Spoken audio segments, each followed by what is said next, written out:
24 घंटे में मारे जाएंगे। जी हां, यह दावा किया गया आईआरजीसी की तरफ से। संदेश बिल्कुल साफ, खामनेई के साथ जो हुआ उसका जवाब मिलेगा और उससे भी बड़ा मिलेगा। अब जरा तस्वीर समझिए। ईरान की मिसाइल रेंज में इजराइल का कोना कोना आता है। ड्रोन है, बैलिस्टिक मिसाइलें हैं, लंबी दूरी की मारक क्षमता है और सबसे बड़ी चीज इरादा। और फिर क्या हुआ? खबर आई नेतन्याहू इजराइल छोड़ चुके हैं। हां, जब आसमान में मिसाइलें घूम रही थी, जब सायरन लगातार बज रहे थे, जब आयरन डोम एक्टिव था, तभी प्रधानमंत्री का वीवीआईपी विमान उड़ान भरता है और सीधा जर्मनी के बर्लिन में जाकर उतरता है। मतलब जंग अपने देश में और कमान विदेश से। बताया जा रहा है कि वहीं से वो पूरे हालात की मॉनिटरिंग कर रहे हैं। कहां हमला हुआ, कहां जवाबी स्ट्राइक हुई, कहां अमेरिकी बेस पर वार हुआ। अब अमेरिका की तरफ बढ़ते हैं। कहते हैं व्हाइट हाउस सुरक्षित है। सही बात है, लेकिन सवाल यह है, अगर सब सुरक्षित है तो मूवमेंट क्यों? दावा ये Donald Trump Andrews military base में शिफ्ट हो गए। एक हाई सिक्योरिटी लोकेशन, पूरा सैन्य तंत्र, एंटी मिसाइल डिफेंस, भूमिगत सुरक्षा, यानी खतरे को हल्के में नहीं लिया जा रहा। अब सुनिए असली झटका। कतर, मिडिल ईस्ट में अमेरिका का सबसे बड़ा और अहम सैन्य अड्डा, वहीं लगा था $1 बिलियन का early warning radar system. Range 5000 kilometre, मतलब आधा मिडिल ईस्ट उसकी निगरानी में। लेकिन दावा ये, एक ड्रोन आता है, सीधे उस रडार डोम से टकराता है और पूरा सिस्टम ध्वस्त। अगर ये सच है तो ये सिर्फ एक मशीन का गिरना नहीं, ये रणनीतिक अंधेरा है, क्योंकि वही सिस्टम सबसे पहले खतरे का अलर्ट देता था। अब तस्वीर देखिए इजराइल की। यरूशलेम, तेल अवीव, रमात गन, सफद, नेकवा, हर तरफ धुआं, हर तरफ आग, हर तरफ मलबा। आयरन डोम एक्टिव था, सायरन बजे, मिसाइलें रोकी गई, लेकिन कुछ मिसाइलें अपनी मंजिल तक पहुंची। वीडियो सामने आए, इमारतें गिरती हुई, सड़कें टूटी हुई, लोग भागते हुए। सिर्फ 48 घंटे, इतने रॉकेट, इतने ड्रोन, इतनी बमबारी कि अरबों डॉलर का नुकसान बताया जा रहा है। ये सब उस हमले के बाद शुरू हुआ जिसमें खामनेई की मौत हुई, और उसके बाद ईरान ने साफ संदेश दिया, ये जवाब है और जवाब जारी रहेगा। ईरान ने इजराइल के प्रधानमंत्री बेंजामिन नेतन्याहू के दफ्तर को निशाना बनाया है। जी हां, वही नेतन्याहू जिनके देश का आयरन डोम पूरी दुनिया में अभेद्य ढाल के रूप में पेश किया जाता रहा। लेकिन जब प्रधानमंत्री कार्यालय तक मिसाइल पहुंच जाए तो समझ लीजिए संदेश क्या है। ईरान ने दुनिया को दिखा दिया कि वो दबने वाला नहीं है। Supreme leader Ayatollah Ali Khamenei की मौत के बाद भी ईरान चुप नहीं बैठा, उल्टा और आक्रामक हो गया। आईआरजीसी ने दावा किया है कि उन्होंने नेतन्याहू के ऑफिस और इजरायली एयरफोर्स के ठिकानों को बैलिस्टिक मिसाइल से टारगेट किया, और यह हमला उस वक्त हुआ जब नेतन्याहू वहां मौजूद नहीं थे। लेकिन सवाल यह है, क्या यह सिर्फ इत्तेफाक था या एक संदेश? अब बारी तुम्हारी है। उधर डोनाल्ड ट्रंप प्रेस के सामने आते हैं, कहते हैं जरूरत पड़ी तो ग्राउंड ट्रूप्स भेजेंगे।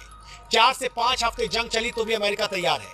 आई डोंट गेट बोर्ड, वो कहते हैं। लेकिन हकीकत यह है कि जंग कोई टीवी शो नहीं है। रियाद में अमेरिकी दूतावास के बाहर आग की तस्वीरें सामने आई। बहरीन, इराक, कुवैत, हर जगह अमेरिकी ठिकाने निशाने पर है। अमेरिका ने अपने नागरिकों को गल्फ देशों से निकलने की एडवाइजरी जारी की है, और यही सबसे बड़ा सवाल है। जहां आपके एयरबेस हैं, जहां आपकी फौज है, वहां आप अपने नागरिकों को सुरक्षित महसूस नहीं करा पा रहे। ईरान में 700 से ज्यादा मौतें बताई जा रही हैं।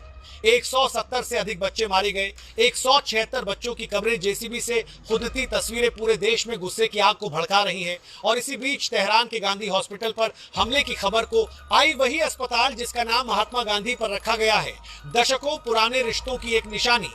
वही इजराइल में हालात कितने गंभीर हैं, इसका अंदाजा आप इसी से लगा लीजिए कि इजराइल में अमेरिका के राजदूत माइक हकबी ने खुद साफ शब्दों में कह दिया है, अमेरिकी नागरिकों के पास देश छोड़ने के विकल्प बेहद सीमित हैं।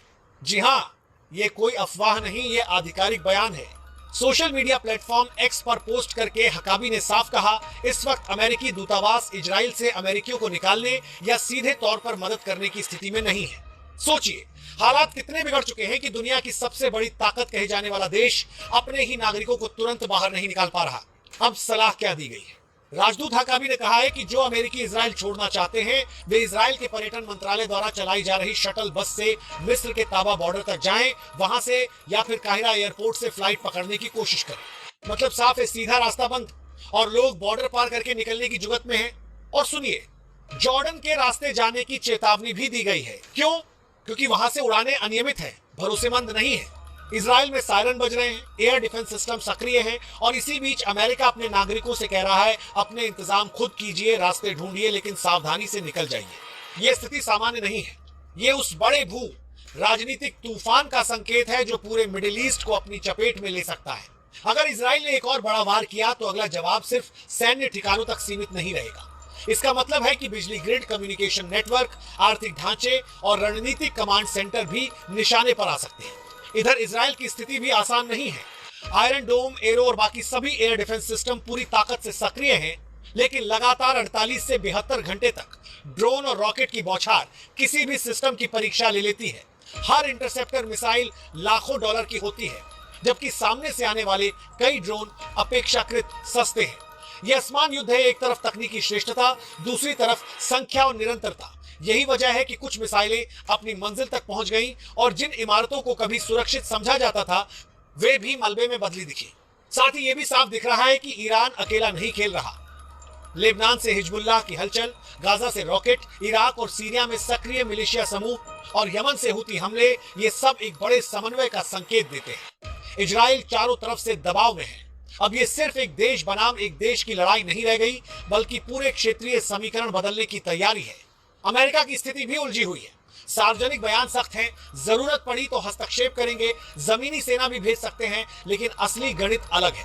कतर, बहरीन, कुवैत और यूएई में अमेरिकी सैन्य ठिकाने मौजूद हैं। अगर ईरान ने सीधे उन बेसों को बड़े पैमाने पर निशाना बनाया तो अमेरिका को सिर्फ इजराइल की नहीं, अपनी प्रतिष्ठा और अपनी सेना की भी रक्षा करनी होगी। यही कारण है कि मूवमेंट हो रहे हैं, हाई सिक्योरिटी लोकेशन सक्रिय हो रहे हैं और नागरिकों को एडवाइजरी जारी की जा रही है। जब कोई महाशक्ति अपने ही नागरिकों से कहे कि रास्ता खुद तलाश करिए, तो समझ लीजिए हालात सामान्य नहीं है। इस बीच वैश्विक असर भी साफ दिखने लगा है। तेल के दाम चढ़ रहे हैं, शिपिंग रूट्स पर खतरे की चर्चा तेज है और हॉर्मुज स्ट्रेट का नाम फिर सुर्खियों में है।